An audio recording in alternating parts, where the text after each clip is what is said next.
Well, this year, U.S. Navy warships have had several deadly accidents, and as a result, urgent new orders have now gone out. The naval brass now wants sailors to go back to the basics. It is setting up a new training and certification command and also encouraging officers and men to take their time off from the GPS and instead use the good old compass. Here's the story. After 2 collisions in 2 months that killed 17 sailors, the U.S. Navy is setting up a new training command that will oversee training and certification of sailors. Everything from basic teamwork, safety standards, operational procedures and basic seamanship is up for review. The new rules mark a shift for the Navy's tradition-bound fleets. Although modern navigation aids have made sailing at night less dangerous, it may have also led to over-reliance on computers and technology. Therefore, new rules are being enforced.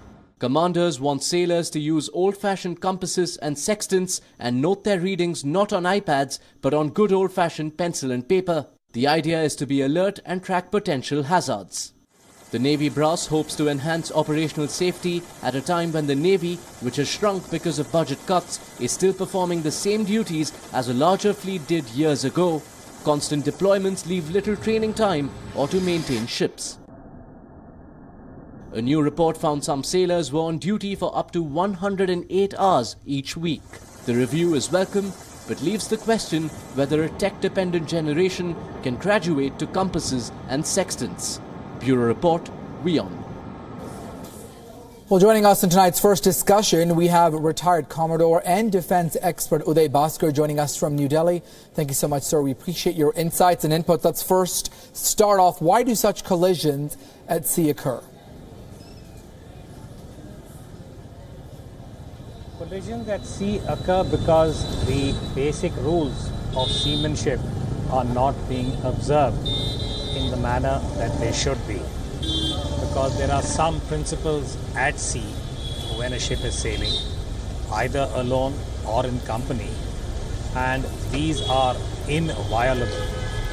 When collisions occur, 99% of the time you would find that there has been a certain deviation from the rules of the road, as they are called, the ROR, and which is why collisions occur. And I think the U.S. Navy is carrying out a very rigorous review to see where these transgressions or lack of compliance has occurred. And one of the reasons that's been advanced is an excessive reliance on high technology. But I'm sure that they will be fixing this problem by going back to the basics, as it were. Mr. Bhaskar, let me also have a follow-up question there. Is this coming more of a reactive measure instead of something that should have been proactive and a little surprising, if you'd like to call it, by the U.S. Navy? 4 collisions this year, 2 of them deadly. Well, let me just say this, that in hindsight, any Navy that has gone through a bad patch, and most navies have had these cycles, right, there have been the equivalent of accidents or incidents at sea. And my sense is that the U.S. Navy should have been flashing the amber lights much earlier. But there could have been a variety of institutional reasons as far as the service is concerned. Because if you look at the last year, there have been accidents, near collisions that, again, if you look at the literature within the service, young officers and sailors have drawn attention to certain institutional lapses, particularly in terms of training. But my sense is that the message has gone through now, and the U.S. Navy is doing a very fundamental kind of review of existing practices at sea and the levels of training and compliance to what is traditionally called as the Bible when you're at sea. That is the ROR, or the rules of the road, which are internationally followed by all navies. Archit? Mr. Bhaskar, let me also ask you, is technology somewhat to blame? I mean, you would think that with technology we would make progress, but it seems like, at least in this example, perhaps a man's complete reliance on technology could be part of the problem and perhaps to blame. Well, I would say this more as an analyst, and as I said, one has to be a little generous in hindsight, but we always make the point that technology should enable the man at sea. Now, in the old days, when you had the captain who was responsible for the safety of his ship and the crew, you were on duty 24/7.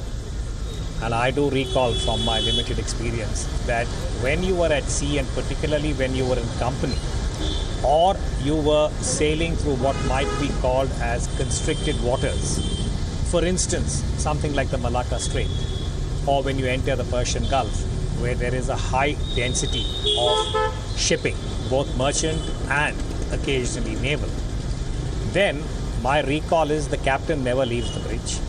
You have the officer on watch, you have the other sailors who are part of the bridge team. And I recall that there was enormous emphasis on what we call as the lookout, which is that you have sailors, young officers, midshipmen who are in certain points in the bridge, and they are physically, through binoculars, looking at any vessel that may be within a proximity of 1,000 to 2,000 yards, and ensuring that everybody was obeying the rules of the road. The officer and the navigator used to use a very old-fashioned piece of equipment. It was called the Battenberg, on which you could physically work out what are called as relative velocities. Right. Now, from then to now, technology has enabled the officer at sea to perhaps put the Battenberg aside and rely on both the radar kind of inputs that you're getting, as also technologies like the GPS. But perhaps the reliance on these and a certain degree of certitude that technology will not go wrong may have led to a certain degree of overemphasis on technology, and perhaps reducing the traditional emphasis on the lookouts, the sailors, young officers that you have on the wings, right, who are constantly looking for any movement that is moving towards own ship, as they call it. So I think these are some of the areas where I'm sure the U.S. Navy will go back to basics. And whatever little bit I've read over the last couple of days, they are talking about returning to the compass, returning to pencil and paper, right, and really going back to basics. Well, when we talk about that, a return to the old-fashioned methods like the compasses, like the pencils, the papers, now this certainly will keep the sailors awake and alert as well. We also understand that through some of the reports that some of them have long weeks, very little turnaround time, very quick deployments. But with these the basics, these old methods, there certainly are other advantages as well in returning to the tried and tested procedures from the new technology. Your thoughts on the compasses coming back into the equation? Well, I would say that every captain, when you take command of a ship, you are conscious of the fact that you bear the ultimate responsibility. And to that extent, I think each captain at sea works out what you might call as the template of the reliance on technology and being physically present, or ensuring that you have trained officers and sailors on the bridge, particularly when you're navigating through waters that are deemed to be either restricted or where the possibility of high density of traffic exists. So again, I think each Navy has to also decide what could be deemed to be appropriate working hours. Now, I saw one of the reports that came up over the last couple of days suggesting that in certain cases, officers and men were working upwards of 100 hours a week. Right. Now, that translates into something like 14 to 15 hours. Now, that needs to be broken down, saying, is it a case of people doing more watches continuously than is the norm? Or is it possible that a certain degree of fatigue has crept in because of this excessive reliance on technology? I'll just give you two examples, Archit. Okay. Hypothetically, if you were an anti-submarine personnel on board looking at the torpedo anti-submarine part of the ship, and you were there with headphones on for 4 hours at a stretch, trying to pick up, detect whatever be the sonar signals. Now, that's one form of fatigue. You could have another example of a sailor or officer being locked onto a radar, and you're in a dim particular part of the ship where you're looking for traffic on the radar. Now, these are the kind of things that induce a different kind of fatigue as opposed to the physical fatigue that you had in earlier times. Right. So I think every captain has to work out what would be the appropriate level of tasking, and then seeing whether or not this gives you the required degree of seamanship skills that you need when you're out at sea. But the basics are the basics. I keep saying that lookouts can't be replaced. Right. This is my personal sort of... Absolutely. We'll have to wait and see how soon all of this will sort of unfold. But going back to the basics, hopefully preventing some of these collisions at sea. Uday Bhaskar, thank you so much for your insights and perspective on this discussion.